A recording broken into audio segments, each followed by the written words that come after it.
Hello, gentle listener.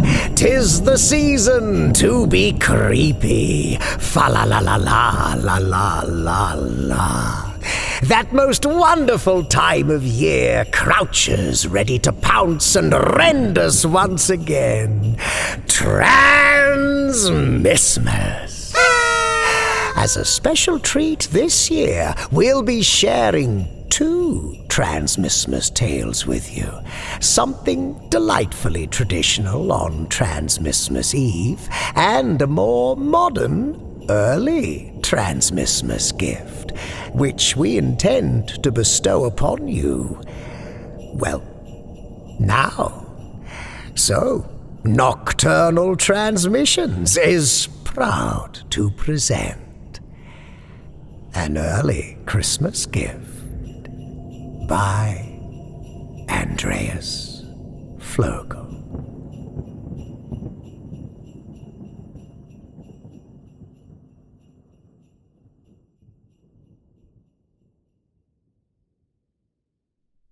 The scent of fresh pine and melting wax hung heavy in the air of the living room this Christmas Eve.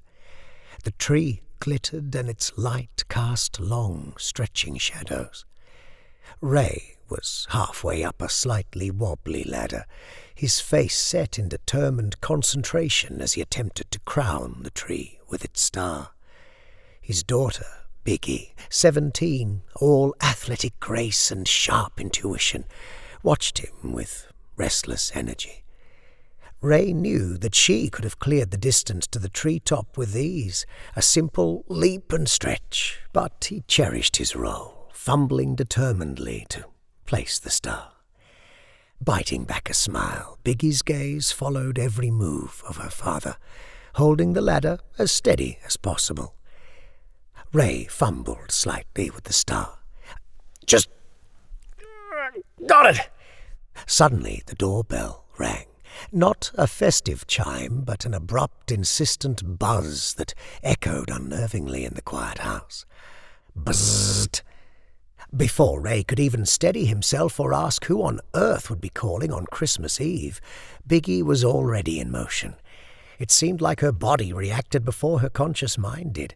It was an instinctive spring, a flash of blonde hair and effortless movement.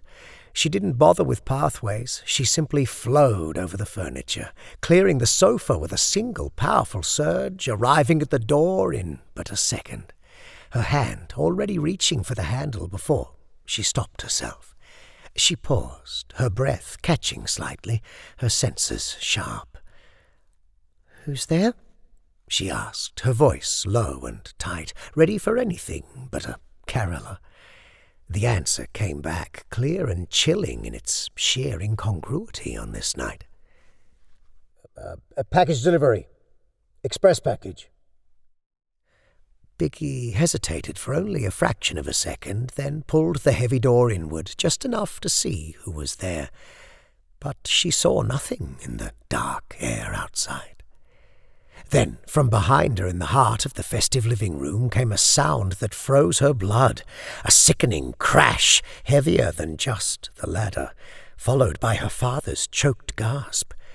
She didn't think, just reacted. Leaving the door open, she sprinted back into the living room. The tree lights still twinkled, but the scene below was chaos. The ladder lay twisted on the floor, tangled in scattered ornaments and pine needles. Ray was underneath it, struggling feebly. "Dad!" she cried, sliding to a halt beside him. She dropped to her knees, reaching out a hand.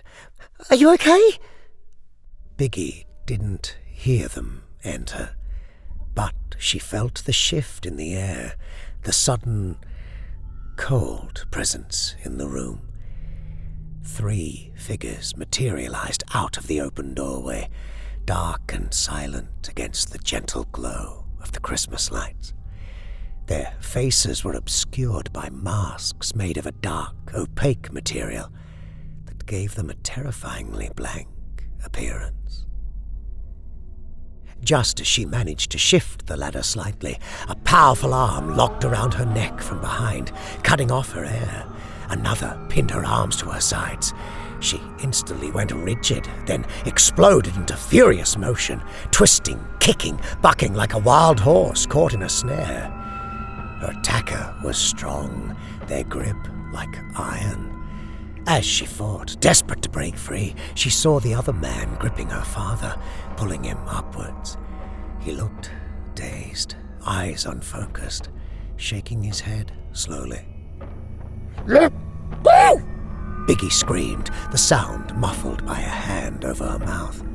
She fought with every ounce of her athletic strength, a whirlwind of desperate resistance. She finally managed to free one of her arms. She turned and lashed out, her hand curled into a claw, hitting away the mask of her captor and leaving a long streak on his cheek that immediately began to well with blood. "Biggie, no." Ray's voice was weak, slurred, barely audible over her struggles. "Please, stop." Biggie's body sagged, the fight draining out of her with a visible effort. She didn't completely relax, her muscles still coiled, but the wild flailing stopped. Her gaze fixed on Ray, a complete mix of fear for him, frustration at his command, and a flicker of defiant resentment simmering in her eyes. How could he tell her to stop?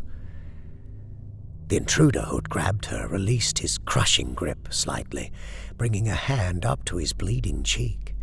He winced, a low hiss escaping his lips, before pulling his mask back down, covering the fresh injury.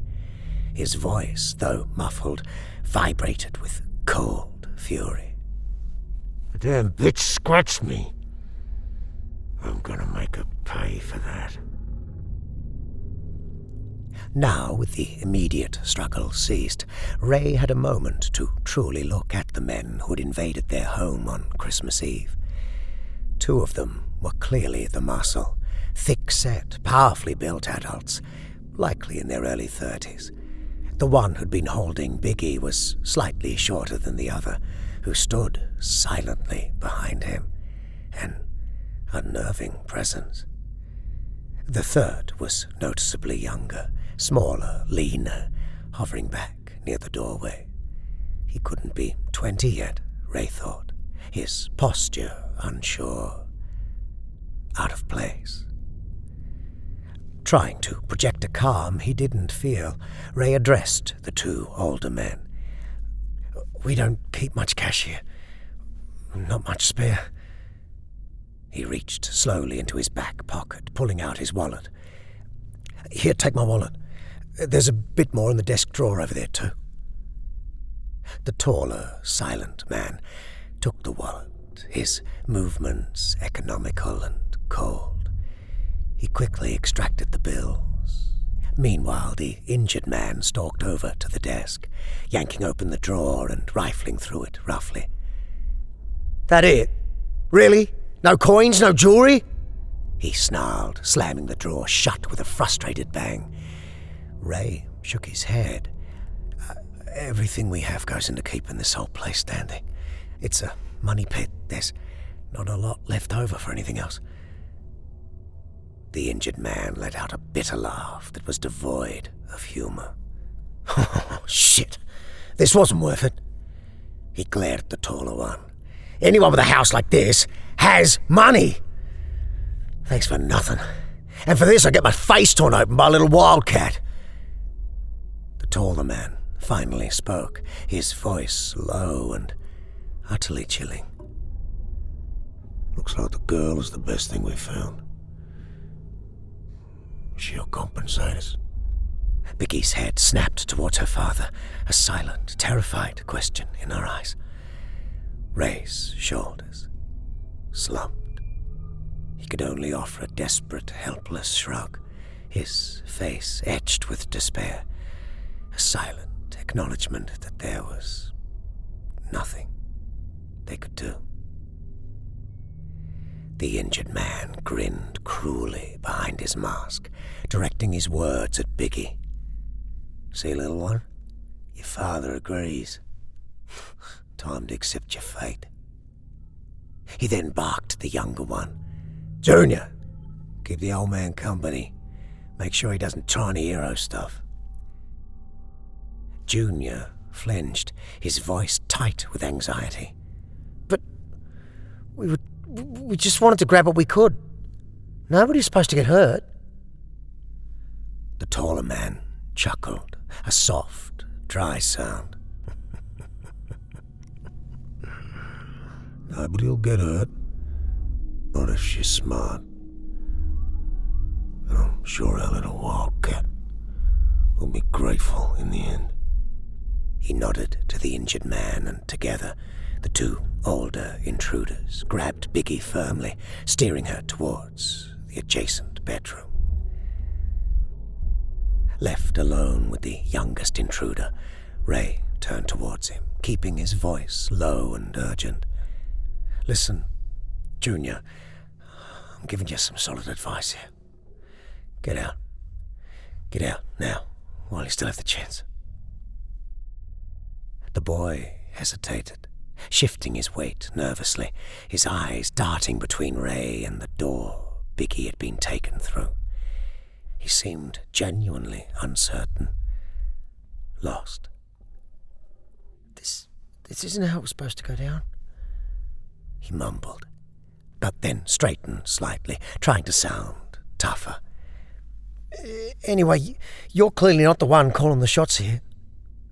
Just then, sounds began to filter from the adjacent bedroom. A muffled clatter followed by a heavy thump, a choked, suppressed cry, then another, and finally a short, sharp scream that cut through the air like ice. Junior flinched, his eyes widening with alarm. "Hear that?" Ray's voice was quiet but intense. "Take a look. Just a careful peek into that room. It'll help you make the right decision." Swallowing hard, Junior glanced back at Ray, then took hesitant steps towards the bedroom door. He paused, took a breath, and slowly pushed the door open a narrow crack. Peering inside. From the gap, more sounds emerged, a sickening cracking, a wet crunching, followed by a slow, awful, squelching sound. When Junior pulled his head back and turned around, his face was chalk white, his eyes wide and vacant, as if he'd seen something that had broken his understanding of the world. Without a single word, he stumbled like a sleepwalker towards the front door, yanked it open, and bolted out into the warm Christmas night. Moments later, Biggie pushed open the bedroom door and paused in the doorway. Her clothing was smeared with red splatters, and the entire lower half of her face was stained with blood. She casually wiped her sleeve across her mouth, then ran her tongue over her lips. Delicious. That felt like an early Christmas gift. She scanned the room. "Did you release the kid?" Ray gave a slight nod. "You know how I feel about messes in the living room. That's why I intervened earlier." Then he shrugged. "Also, it's Christmas. Our freezer, it's already packed full for the holidays."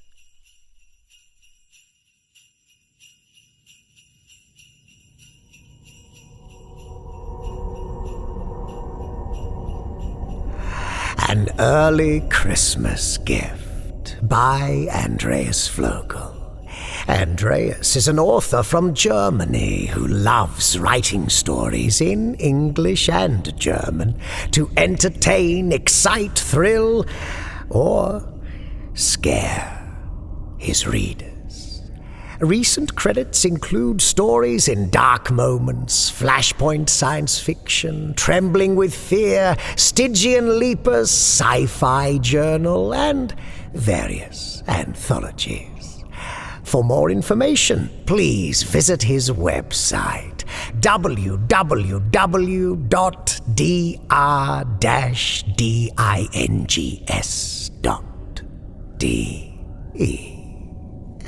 This early Transmissmas transmission was made possible in no small part thanks to the support of our beloved Patreon subscribers. An extra big thank you goes out to those particular subscribers who have donned the mantle. Cohort. Thank you, esteemed cohort Tim Howard, Wayne Prince, Bull Swivney, Kel Wielden, Alex Brewers, Jerry Taylor, Jimmy Mack, Doug Standish, Fangora Brown, Tippy Polo, Heathen Soul, Crunchy Kirby, Rebecca Gates, Evan Dooley, Amanda Moore, Robert Troy Hampton Peterson, Daniel Kamienkowski, Trenny, Adam, Johnny Kelly, and Rachel Brown.